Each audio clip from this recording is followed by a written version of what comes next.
follow your passion. It's by far the most common answer, especially in the American context. There are definitely some regional differences here, but definitely in the American context.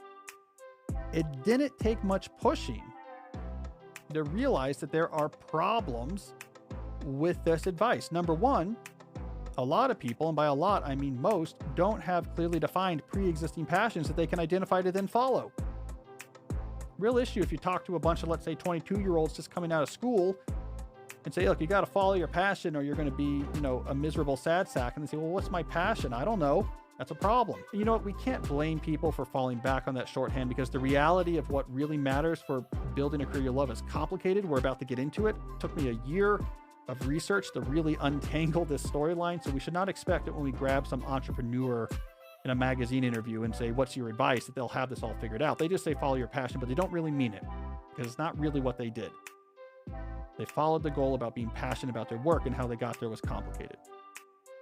The world doesn't care that you want to be happy in your job and you think those things will be good for you and you just want them in your job. It doesn't care. You have to have something to offer in return.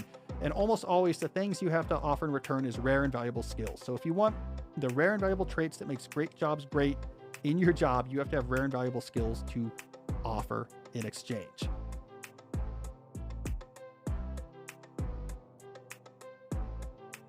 You need to very carefully figure out what's valuable in your current career or job area, and then train to get better at that deliberately, like an athlete adding a new jump shot to their repertoire or a chess player mastering a new in-game strategy. Specific activities designed to stretch you past where you're comfortable on things you know are valuable. You got to be training yourself to get better. That's how you get career capital fast. That's how you move towards passion very quickly.